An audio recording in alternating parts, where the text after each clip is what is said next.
18 WJTS and our regular feature, Monday with the Mayor. Today we are visiting Huntingburg Mayor Denny Spinner. Denny, there are a lot of things always going on in Huntingburg, but one especially starting next week. Yes, this our annual Christmas stroll will be starting next week. Actually, it starts it's expanded to like a week-long activity this year, as it's a special anniversary. What a great time to celebrate Huntingburg and celebrate our 4th Street, and our Merchants Association does an amazing job of preparing for this, and they've kind of expanded things again, a 30th year of the Christmas stroll. So really the home tours will be one of the highlight events. That'll start on November the 8th. And for the whole week, there'll be events downtown during the week. We have such things as the tree lighting. We're actually doing a tree lighting on Tuesday night here at the City Hall. The mistletoe walk will take place at Niehaus Park, and that's to support our K-9 unit here at the Huntingburg Police Department, which has been started. There'll be all kind of events, but the big events, again, the traditional things on Friday, Saturday, and Sunday. There'll be the people will be packed into downtown to take care of the Christmas stroll, and there will be there'll actually be a parade this year. So a small parade. You come on downtown and enjoy that, but I can't say enough how much this is part of what Huntingburg is all about. It is 30 years, and I think everybody looks forward to this weekend. It's really the kickoff of the Christmas season in Du Bois County, as we follow that up with Chris Kindlemart in Ferdinand and Old Tannenbaum Days in Jasper. I mean, it shows that that our communities are working together to celebrate the season. So I just look forward to getting that kickstart again.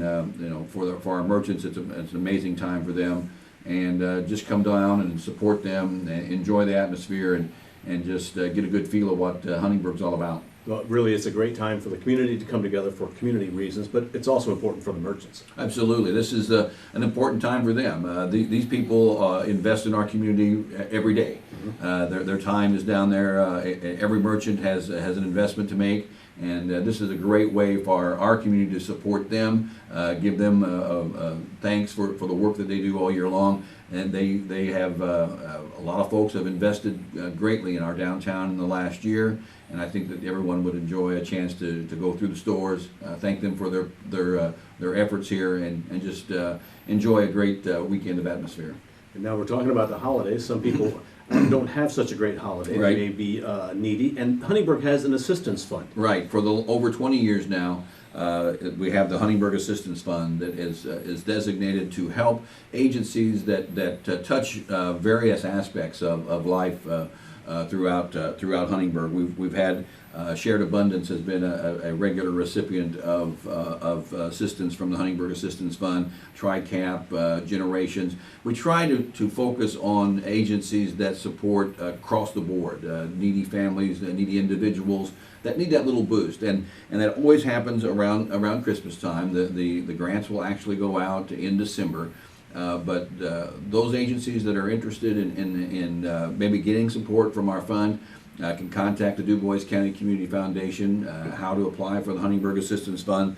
Last year, over $3,000 was collected and distributed, and working with the foundation, almost $9,000 together with other funds was able to be put out in the community to help that support.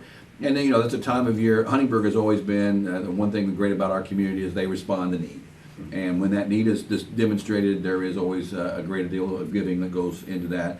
This is another one of those opportunities. Again, it's been happening in Huntingburg for over 20 years. And I know that Jackie Leakin, who helps coordinate that in our office, we just spoke about that, and it's that time. So if you have any questions about the Assistance Fund, you can either contact the foundation or you can contact Jackie here in our office, and she'd be glad to help you get the information. And it's just another way to reach out and to really support those who are a very important part of our community. Now, a couple of weeks ago, you had a hearing or a meeting, I guess, on the overpass, right, which goes across the railroad. Somebody said to me, "Okay, is the road going over the railroad, or the railroad going under the road? Which is it?" It is the road going over the railroad. Yes, okay. It's hard to move a railroad track 30 feet in the air. So yes, the road will be going over the railroad. We had a public meeting on that a few weeks back, and in fact, as of last Friday, the public comment period on the overpass project is concluded. What will happen next is our engineering firm and the Indiana Department of Transportation, who conducted the hearing, will respond to all the questions that were raised during the public hearing. There were some comments submitted in writing as well after the public meeting, but we had very good feedback from our community on what were the pros and cons of the proposed route. Still a lot of things that have to be finalized, but once we get through this public period, which has ended, those who commented will receive a comment back from NDOT and from DLZ, our engineering firm, and then we'll go from the preliminary engineering concept into a final design. And I can tell you that based on conversations we've had since the public hearing, the concerns that were raised are being addressed, and that I think that we'll be able to come up with a project that is really a positive impact on the whole community, including those in the industrial park area who raised some concerns.